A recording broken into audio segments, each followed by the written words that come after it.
Hello friends, good evening. তো দেখো সন্ধ্যাবেলা এই ঘুগনি করবো, তাই জন্য ঘুগনির সব জোগাড় করা হয়ে গেছে। আর এইদিকে আলুটা ভেজে নিলাম কড়াই।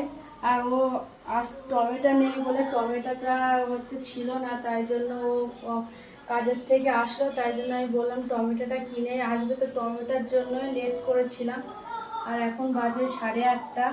আর দেখো হালকা হালকা বৃষ্টি হচ্ছিল আমাদের এখানে বিকালের দিকে, তো এখন আর হয় না। তোমাদের এখানে বৃষ্টি হচ্ছে কি তোমরা কমেন্ট করে জানাবে। এই ঘুগনিটা তো তখন দেখলে আমি রেডি করছিলাম, আর এই বসিয়ে দিলাম ঘুগনির আলুটা আর দুধটা ভালো করে কষিয়ে নিলাম। আর ও একটু দোকানে গেছিলো, দোকান থেকে এই ময়দা নিয়ে আসলো, রাত্রে ঘুগনি আর লুচি হবে। তো বিকালে হালকা বৃষ্টি হচ্ছিলো, তাই জন্য একটু খেতে ইচ্ছা হচ্ছে, তাই করলাম।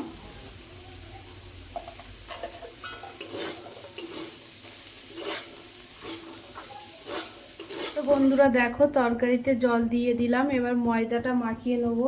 তো দেখো ময়দাটা নিয়ে নিলাম, আর দুজনেই খাবো, তাই জন্য অল্প করেই করছি রাত্রের জন্য।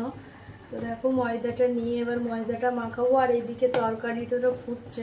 তরকারিটা হয়ে গেলে তারপরে এই লুচি, তখন ময়দাটা মাখাচ্ছিলাম আর এই লুচি বেলছি। আর লুচিগুলো দেখো কি সুন্দর ফুলছে, আর এক হাতে বেলছি আর এক হাতে করছি।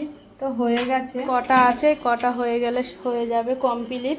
তো এখন বেজে গেছে রাত 10টা, আর ও স্নান করবে, তারপরে দুজনে মিলে খাবো।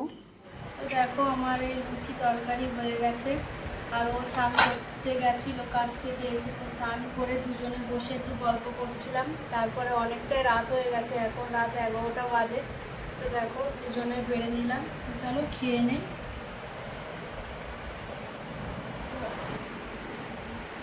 ঘুমটা খুব সুন্দর হয়েছে। ও খাক, ও খেয়ে বলুক কেমন হয়েছে।